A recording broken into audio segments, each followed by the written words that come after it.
Welcome to the inaugural episode of the Wind of the Tao podcast. We aim to ask interesting thinkers and people who have changed the world some interesting questions, some good questions. I'm your host, David Marshall. Today we have, in our inaugural episode, we have Dr. Michael Behe from Lehigh University. He is a well-known for 20 years now for his ideas about intelligent design, about the origin of species. A well-known heretic and rabble-rouser who challenges none other than Charles Darwin himself. So speaking about acrimony in regard to scientific matters and debate over origins and whatnot, of course, what's very famous right now is the whole idea of cancel culture, which has only gotten, if you read Quillette or some magazine like that, you see that there's a lot of concern over the level of hostility on campus for people who have rather heretical viewpoints. Now, I understand that your position at Lehigh, you have good colleagues and you get along with them well. Do you think that's partly a matter of personal interaction and relationships that's important for those sorts of things? Yeah, that's certainly true. But each institution has its own personality too. So other folks who just happen to be with people who are less tolerant or more concerned about their own reputations or some such thing can come down harder on them and really give them a difficult time. Turns out that Lehigh, our department, has just a bunch of nice folks in it. And so while they don't want to be associated with my ideas, they don't want to particularly give me a difficult time either. And I'm real grateful for that. Do you think there's still room for dissent in biology? Oh, no, I don't. There's certainly no room for folks like myself, and the only way that I get a hearing is essentially by going outside of biology and then kind of going around and trying to get in the back door. But if you are a public figure who dissents from some important idea like Darwinian evolution, you won't be able to publish those things, at least in biology journals, or get grants to investigate them. Nonetheless, I think that the biology community is, in fact, moving because the data just are getting to be so insistent that life is more than molecules, and it's not reducible to Darwinian processes. There are folks who are proposing something called an extended evolutionary synthesis, and they are outspoken about how the Darwinian mechanism simply can't cut it for what we know about life. And they are on the edge, but they're not over the edge. So they can actually have meetings and they can get published in the literature and so on. And I think that might have to do with, it certainly has to do with the data and maybe the pressure from less reputable ideas, say like intelligent design. Well, so you make a clear distinction between common ancestry and the neo-Darwinism, or whatever you want to call it. There's apparently a few different terms, and some terms are very fraught with trouble if you use them. A matter of fact, I noticed in one of the reviews of your most recent book that someone complained about your use of the word de-evolution as opposed to evolution, because evolution doesn't have any purpose or any direction. Yeah, that's pretty picky, I tell you. Well, you can it's true that nobody said that evolution has a purpose, but everybody knows that life requires machinery. Like, it requires machines to replicate DNA, to read out the information, to make proteins, to make bones and skin and everything like that. So Well, if you Darwin pardon? did write a book called the Origin of Species, and that seems to be the big question that people Yeah. want answers to. Exactly. But so you need the point I will make is that you need real machinery. That's one of the big discoveries of biology in the past 100 years. You need complex molecular and cellular machinery to make the more visible attributes of biology. And if you change an organism so that it can adapt to its environment better, but you do it by throwing away some of that machinery that is used to build things, then I think it's fair to call that devolution and not evolution. You've got to have a minimum of stuff to make life, and if you throw some of that away, then you're going in the opposite direction. Now, Russell Doolittle, who has worked for many years on the blood clotting mechanisms, and I suppose, I don't know if he's worked mainly in human blood clotting or mammalian or All over the place. all over the place. Yeah. Yeah. So he points out that there are precursors to our more developed system in more primitive lampreys and other creatures. And you've argued this back and forth. You make certain points, but the question that I would have is, and I don't have Darwin's black box in front of me, so I don't remember exactly what you said there, but you were making the point in that book. It seems to me that this is an irreducibly complex machine or system rather, and if you find simpler parts of that, more simpler versions of that in 1.0 versions of that in other creatures, doesn't that show that the present system that we have in advanced mammals is not irreducibly complex in the full sense?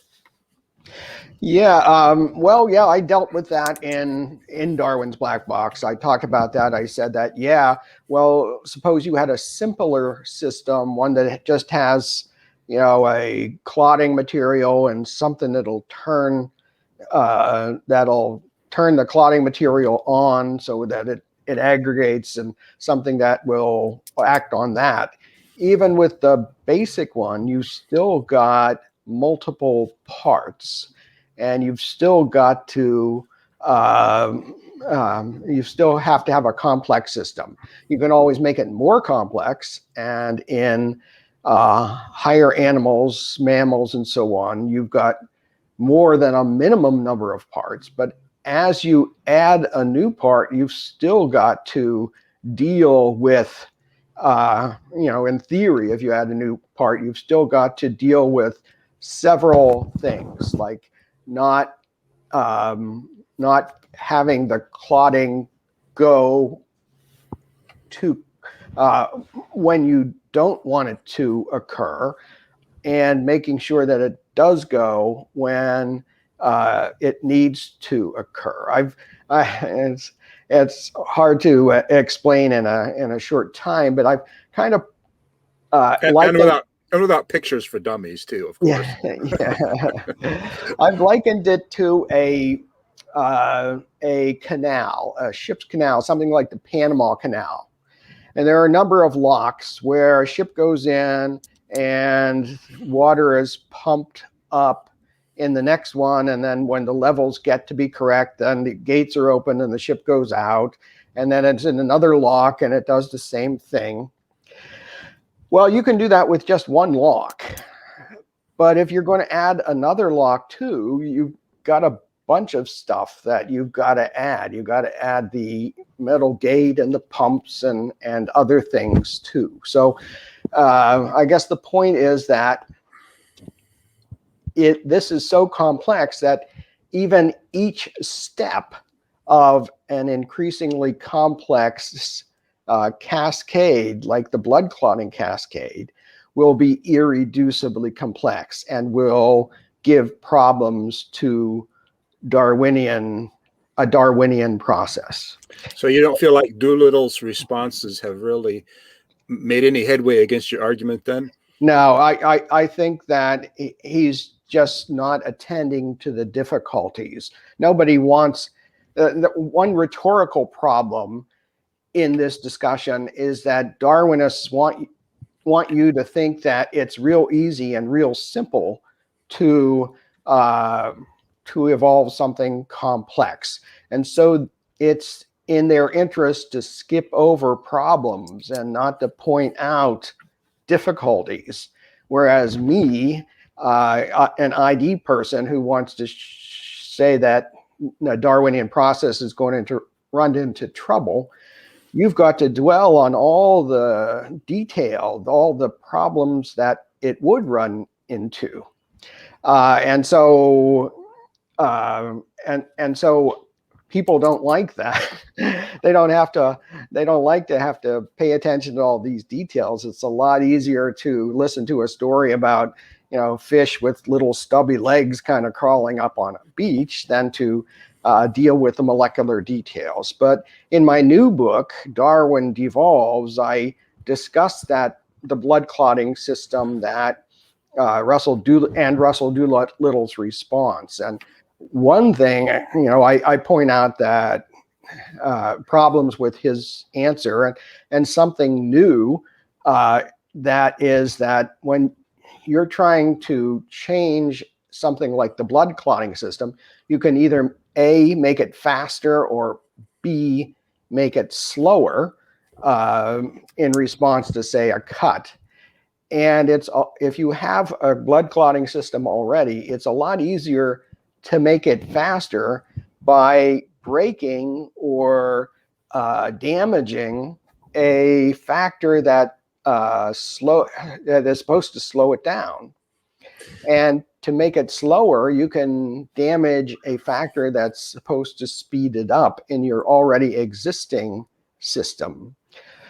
So another underappreciated problem for Darwinism is that it's usually a whole lot faster to break something to make a change that would be responsive to this environment right here, right now, than it would be to start a very, very long process of trying to build some new complex machinery that would only work in the far future.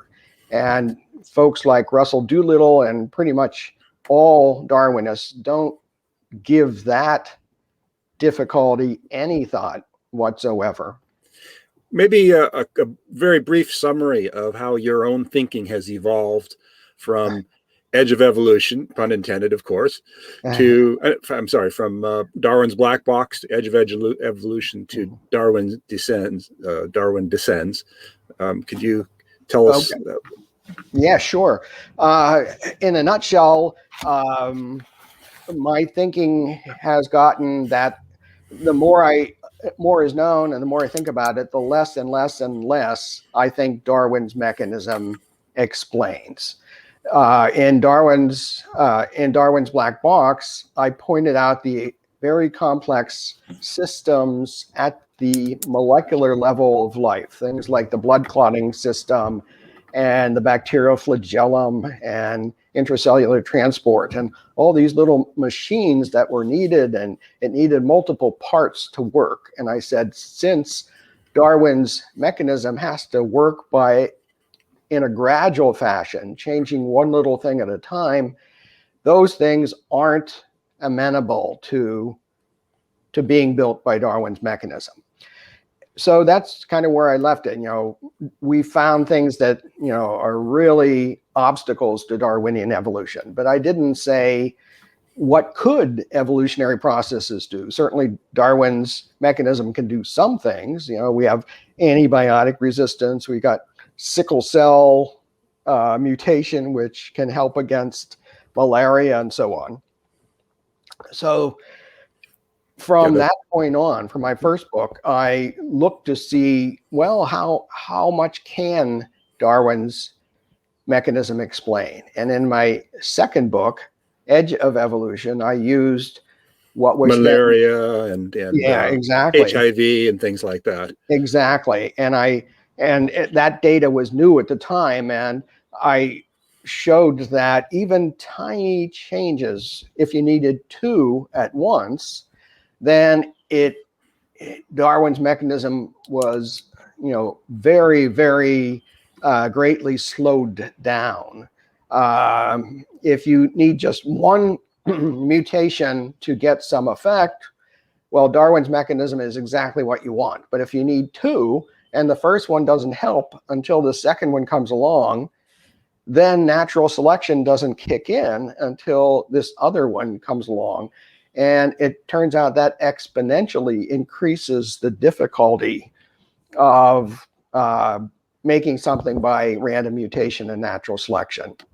And so at that point, I thought, well, now not only can it make these complex molecular machines, it can't make things that need multiple changes at once, even in a single part of a molecular machine.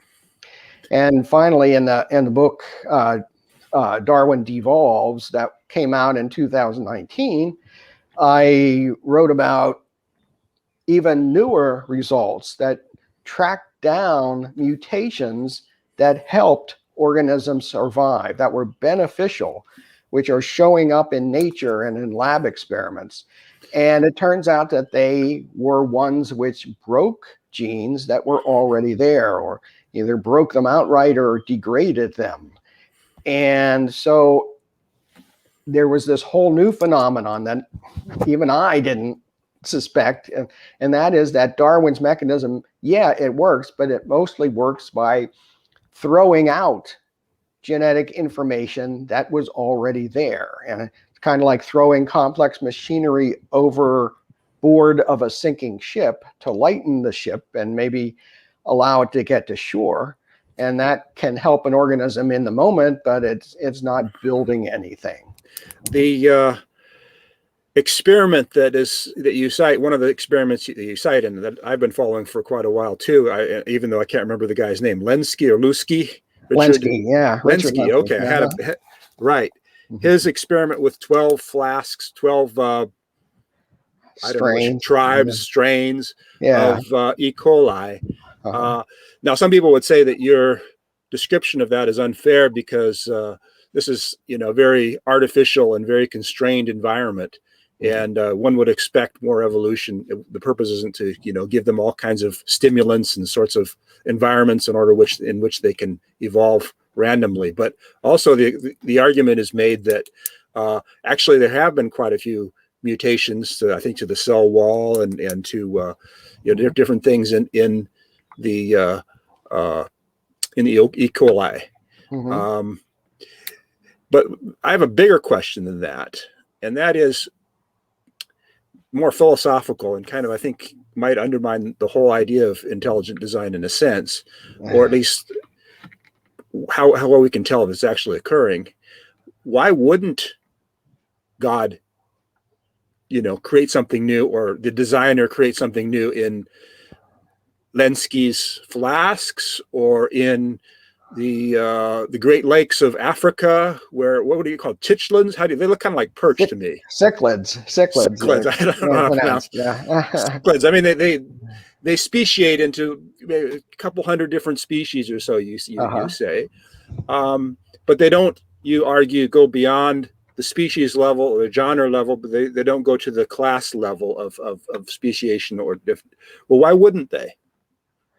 Why wouldn't they? Well, you mean why wouldn't say God or designer? Sure. If you're looking for, you admit you can see that common descent occurs. Mm-hmm. Why wouldn't the changes? Why wouldn't, I don't know if E. coli have flagella or not, but maybe they could scoot around a little bit and do. They do already. Well, maybe they could evolve into a coronavirus or something, get little spikes on them or something like that. Why not? Well, if an intelligent agent was at work in Lenski's flasks or in Lake Victoria in Africa, where the cichlids are, yeah, maybe such a thing could be produced. But we can't uh, know or predict when an intelligent agent is going to act. But the processes that Darwinian evolution posits are always active. That is, statistics, the cellular processes that replicate DNA, mutations come along. They're coming along all the time. So if uh, if 60,000 generations of E. coli bacteria in Lenski's lab, uh, if they are reproducing over all that time, then the processes, the unguided, unintelligent processes that Darwinian advocates propose, they're going to be active all the time. And so if those processes have this ability to build new things that they must think is there because cells have all sorts of complex machinery, if those processes are active, then we should expect to see some really, kind of interesting things. Maybe a new mechanism to deal with the conditions in Lenski's lab, or for Like malaria, citrate. maybe, huh? Like citrate. Yeah, citrate. Yeah, we can talk about that. But or malaria in the wild, maybe a new machine to deal with chloroquine. But we don't, for the most part, and we see But then little changes on the edges. how does intelligent design or irreducible complexity, how does that differentiate between these two cases? Because it seems like whether or not it happens, it seems a little unfalsifiable. Whether or not something is designed, it's explained by intelligent design. Either it happens or it doesn't happen. If it happens, then you can say, well, that's because the designer is at work. If it doesn't happen, you can say, well, this is just the natural process of evolution. Okay, but again, if the designer is at work, that might be obvious and rather unsophisticated or purposeful changes in an organism. But again, if we look at a lot of different organisms and kinds of organisms in the world, and we do see changes, and we do see selection, and we do see adaptation. And then when we look to see how that's occurring, we see that many of the structures are breaking. Then we can say that when the designer is not there, or if there is no specific guidance, or if we're just relying on statistics, then the kind of processes that are active in a Darwinian mechanism can improve or can fit an organism to its environment, but mostly by breaking stuff, simply because it's easier to break a complex system than to build one. Well, let me give a couple other examples that have had a little bit more time for evolution. And you mentioned the lemur. I'm reading everything. If I pronounce it wrong, then that's good. lemur, lemur. I pronounce it, lemur. Okay, or lemur.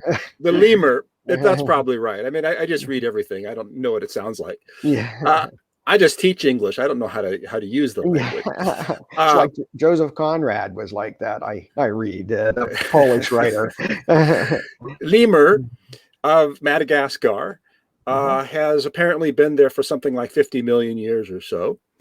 And it seems to have diversified pretty spectacularly from very tiny animals that, in different niches of the environment. And then you have marsupials, and first of all, apparently they were in the Americas, and then the theory is that they went through proto-Antarctica when there weren't all those glaciers down there, and then they crossed into a land bridge and they wound up in Australia. In these two cases, you seem to have some pretty startling innovations. At Mhm. what point do you say, well, this is intelligent design, and what point do you say this is just speciation?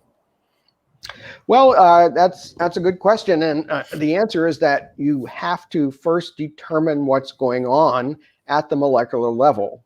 You can't just say, "Wow, look at this lemur. It's completely different from this. It has a lot. It's bigger. It's more colorful, whatever, and therefore this must be some fancy change." If you have, what we've learned over the past 75 years is that you have to look at the molecular level, at the genes that are coding for the machinery in these organisms. That you can have big changes that impress a person at the organismal level, but turn out to be uh, degradations or smaller changes at the molecular level. I wrote about this in Darwin Devolves. The example of the polar bear that I wrote about, polar bears seem pretty impressive, but sequencing of their genomes in the past 20 years or so shows that the most highly helpful mutations are ones that degrade pre-existing genes. So you So would have to, so that polar bears can eat some very rich ice cream yeah, exactly. and not have heart attacks. Exactly. Yeah. Some impressive stuff, but so first you'd have to look. I wouldn't be too surprised if some groups contained new information. But in my book, in Darwin Devolves, I said that, well, design, I suspect, goes down to the family level. That is, you would need positive information added to a genome, which is beyond the ability of Darwinian processes to supply to get a new family. So if in the diversification of, say, marsupials into all sorts of creatures, you get new major changes. I'm not up on my marsupials, but if you get a number of different families, I wouldn't be too surprised if new or specific information was added or at least activated or some such thing in a genome to make those larger categories. From the point of view of an argument, though, uh, doesn't Occam's razor come in at some point and say, well, you're saying that we don't see anything in Lenski's flasks. You're saying we don't see any new families in the Great Lakes of Africa, but then you're saying we do see them in Madagascar or South or Australia or somewhere like that. Mm-hmm. So doesn't that undermine the idea of using those smaller examples as arguments for your position? No, I don't think so, because again, in order to evaluate Darwin's mechanism, and remember, it's only been, say, 10 or 20 years now that we have had the capability of looking at the molecular level, at the mutations that drive evolution. In order to evaluate what Darwin's mechanism can do, you've got to look down there. And our clearest, our best look at it is in Lenski's experiments and other molecular experiments too. And with things like, say, the Galapagos finches or the cichlids too. So I would counter that the best data show that Darwin's mechanism is severely limited, and that these larger groups that developed over time, mammals, whales, bats, and so on, yeah, sure, that a lot of groups developed over time, but the question isn't how many groups developed. It's what drove the development of those things. And I think we've got clear evidence that says that Darwin's mechanism does not do much of anything. And I give a positive argument for design in Darwin Devolves and my other books as well. Professor Lentz says in his rebuttal of your book, presumably polar bear ApoB, the gene that clears the cholesterol apparently, must be highly optimized for handling the high cholesterol burden. Somehow Behe draws the opposite conclusion. Well, no, I disagree. Here, suppose that ApoB, and I don't think the exact function of it is actually known. Suppose that ApoB is a pump. I think he makes that point too. Which, yeah, so well, I'm just making the point that breaking of a gene could have this beneficial effect. Suppose ApoB assists in transferring cholesterol from the stomach, from the gut, into the bloodstream. Okay. And in the bloodstream, if you eat too much of it, it can do damage, but that's not a problem in grizzly bears or many other organisms because they don't eat blubber like polar bears do. But now you start eating blubber, and a mutation comes along to break this pump, and the cholesterol no longer goes into the bloodstream.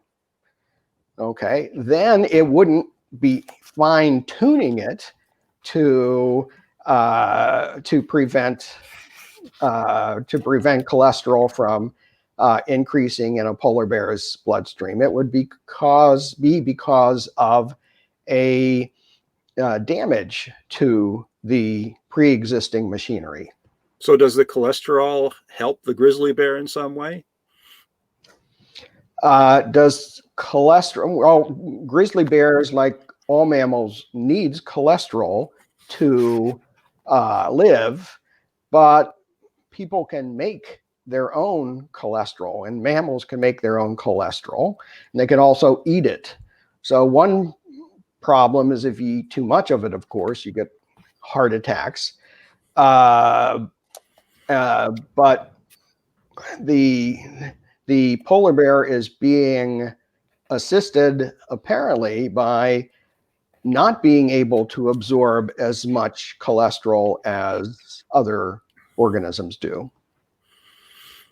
Okay, yeah, that's You there's understand? quite a bit of no, of course I don't understand, but there is quite a bit of debate on that. I've read some of the debate, and yeah, I guess you'd have to really get down to the nitty gritty details in order to figure out exactly what happened. And it appears that nobody's completely sure exactly what did happen and exactly what effect it has. Yeah, well, yeah, and let me point out, people always talk about ID folks and saying you're just arguing from ignorance, but yet we don't know how many proteins work, and yet Darwinists have for more than a century blithely claimed that they know that their theory can account for life, and somehow it's become a default, even though the evidence for it was nowhere to be found until, to evaluate it until past 10 or 20 years.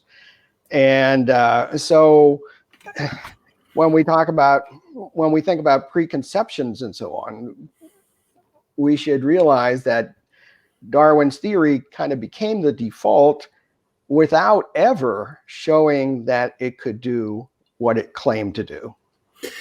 Well, I guess the idea of common descent has probably persuaded a lot of people, and that's an idea, a theory, a hypothesis on which you seem to disagree with some other intelligent design thinkers also. So how do you reconcile that in your own mind? I mean, to me, it seems common descent makes a lot of sense to me. I mean, looking at the general, the pattern of life on Earth and the connections between, on the biochemical level or else on the on the level of our organs and the fact that human beings and apes, for example, have lots in common is pretty obvious. How do you reconcile that in terms of you're standing against the evolutionists in a sense, but you're also standing with people who disagree with you on something so important? Well, I think common descent is likely to be true, but I always point out that the claim of common descent is in a very strong way trivial, because common descent says, well, this branch of organisms over here has something in common with this other branch of organisms over here. Okay, maybe elephants and mice or something. And that could be the case if they both descended from a common ancestor who had that feature, and the two branches diversified and they both inherited it along the way. So it doesn't explain where the feature came from in the ancestor. And it doesn't explain how the mouse and the elephant got to be so different. It just posits the feature in the past and says, well, they inherited it. Okay, that's great, but it doesn't explain much of anything.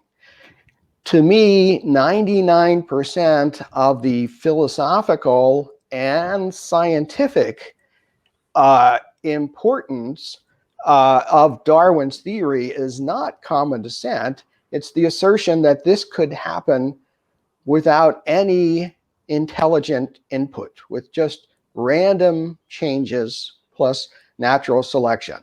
And again, common descent you can infer from anatomy and physiology and non-molecular scientific disciplines. But the claim of random mutation and natural selection, you have to justify at the molecular level, because we know DNA is a molecule and DNA contains the genetic information. And it's only been in the past 10 to 20 years that we've been able to test that. And I argue in Darwin Devolves that the evidence strongly goes against Darwin's claims. Some of your critics say you're holding them to an impossible standard and asking them for very specific and detailed account of things that, by the nature of things, are impossible to discern. Well, I really sympathize with them, but it is not me that's holding them to a standard. It is the nature of the problem that dictates what the standard is. If you can get changes in a gene by changing this nucleotide over here at position 1,745,000 of the genome, and it has a huge effect, or it doesn't have an effect, then in order to support your claim that things like this are driving these complex changes, you gotta follow those minute changes at that level. It's just the nature of the problem. Now, physicists have come up with a bunch of theories over the years, and they don't say, boy, it would be really hard to test my idea that neutrinos don't have mass, or that there are very tiny strings vibrating somewhere. They build multi-billion-dollar machines in order to search for them. And if they don't find them, they don't say, well, let's pretend that it's there anyway. They say, well, either we don't know, or maybe it's something else, but they don't claim that they know what's going on without the appropriate evidence. And so if Darwinists want to claim they know that their mechanism will work, then they gotta show it at the relevant level. Well, I guess it's to a certain extent, it's a matter of specificity specificity. I can't say the word. It's specificity. Specificity. Yeah. Yeah. As an historian, for example, I can say certain things about the life of Muhammad and the rise of Islam and things like that, but evolution is also an historical science in some sense. We're talking about things that happened in the past, and there's a certain level of detail that beneath which or above which you can't necessarily go just by the nature of the epistemology and how we know what we know.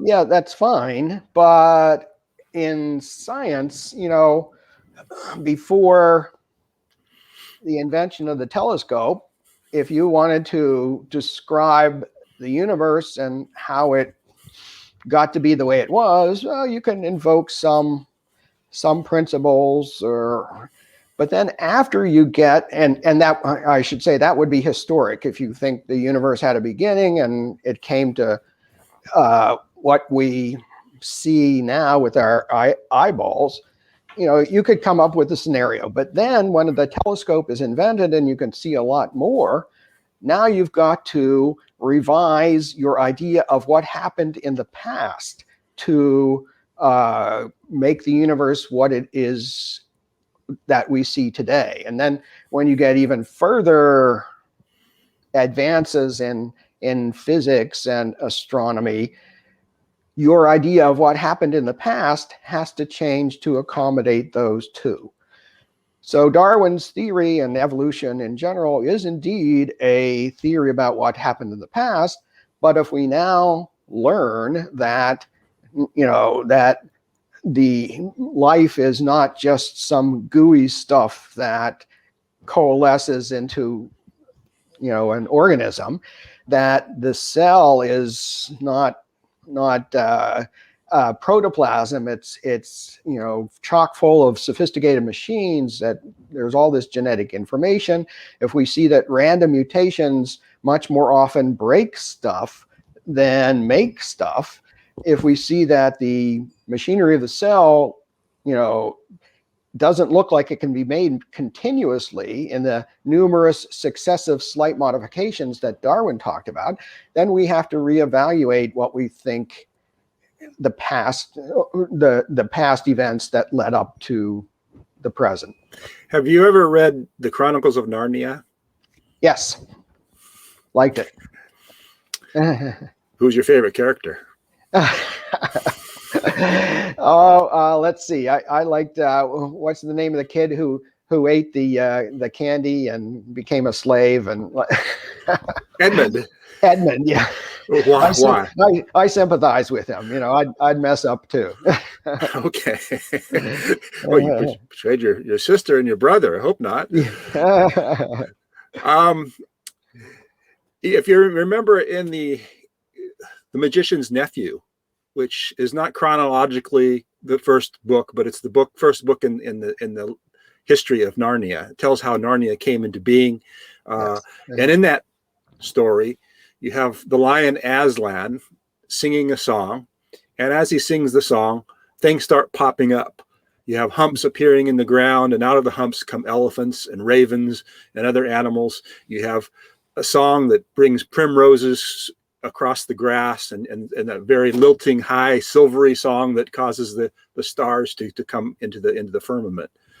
How do you like that image of creation from an intelligent design perspective?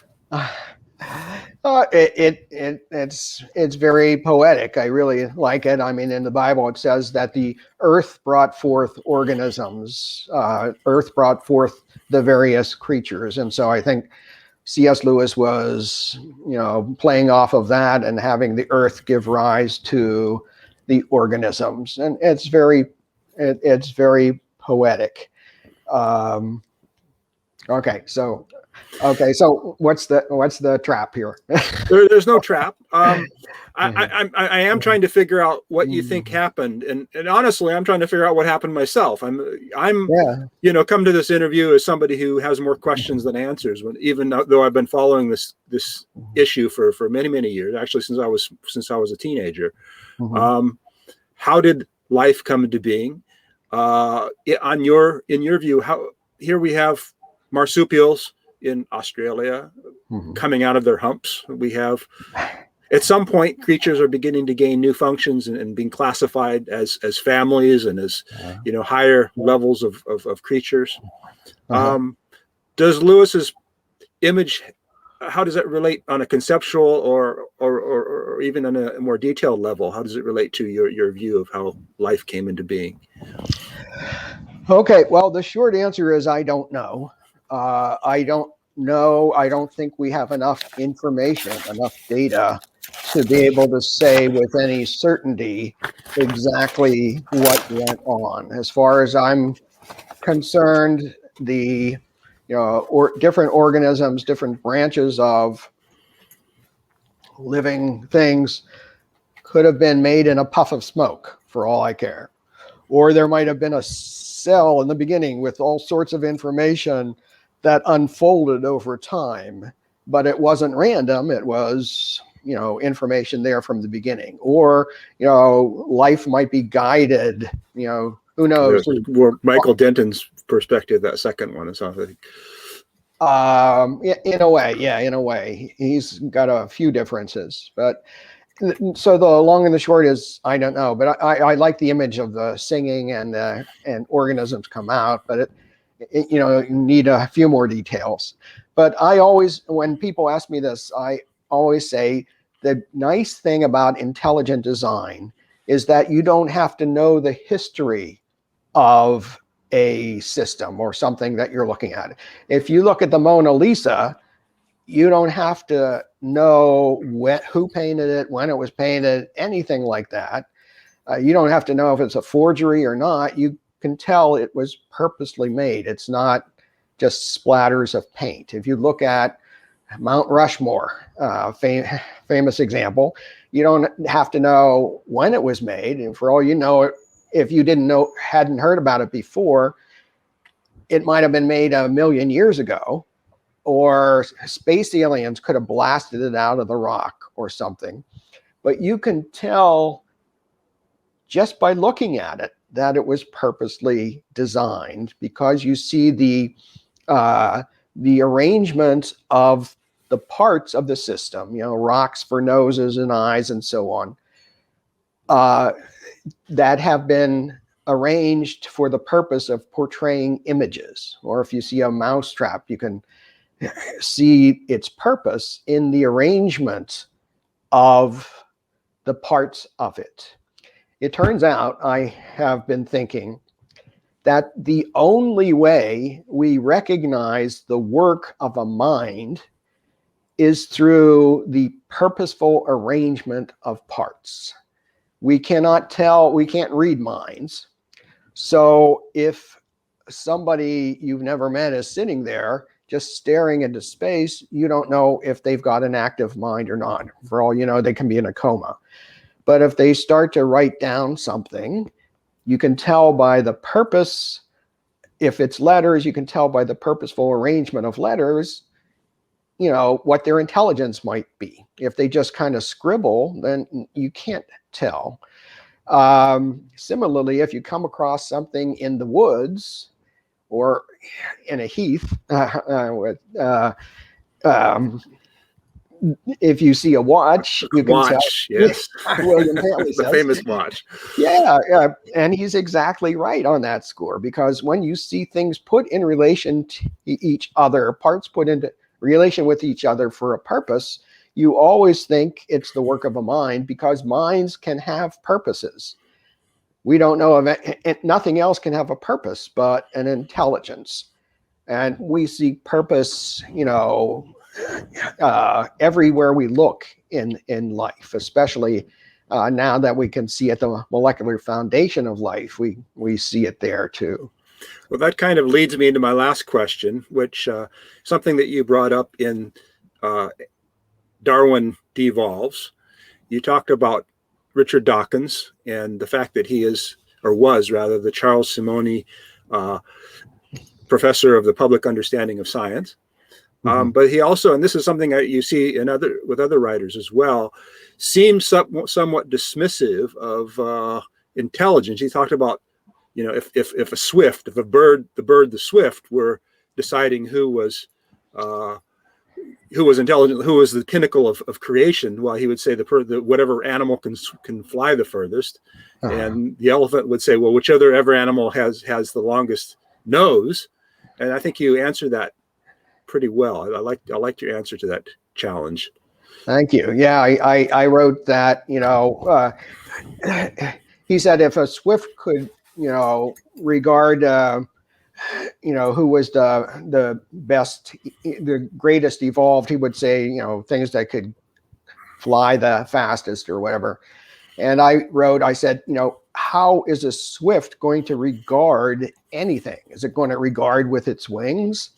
And he talked about elephant astronomers looking for long-nosed life on other planets. And I said, how would, elephants, write history? He had them writing the history of life or something.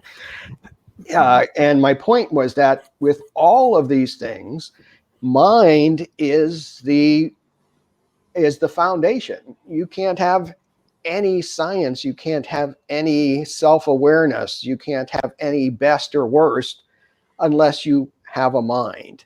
And the thing is that here was Dawkins essentially denigrating us humans for fear that we would think we were something special, and denigrating intelligence compared to, say, flight and other things. And yet he's the professor of public understanding of science. It's a certain fear of teleology. I think of Blaise Pascal, thought constitutes the greatness of man. If the universe, let's see what Pascal said, if the universe were to crush him, man would still be more than that which killed him, because he knows that he dies, and the advantage which the universe has over him, the universe knows nothing of that. Yeah, that's terrific. It's exactly correct. And people used to know that, but it's become fashionable in our modern age to poo-poo intelligence and humanity's rationality and ability to understand. And it's gotten a lot worse than just Richard Dawkins' scribblings. A lot of, leading scientists these days are talking that, well, maybe we are living in a simulation, or, there's no such thing as free will, and, we don't really understand, and our consciousness is an illusion.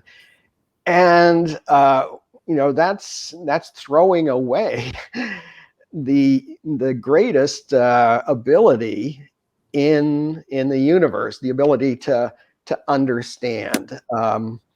So I'm trying to do my part to. How would you respond to the notion that we're living in a simulation, or brains in a vat, or something like that?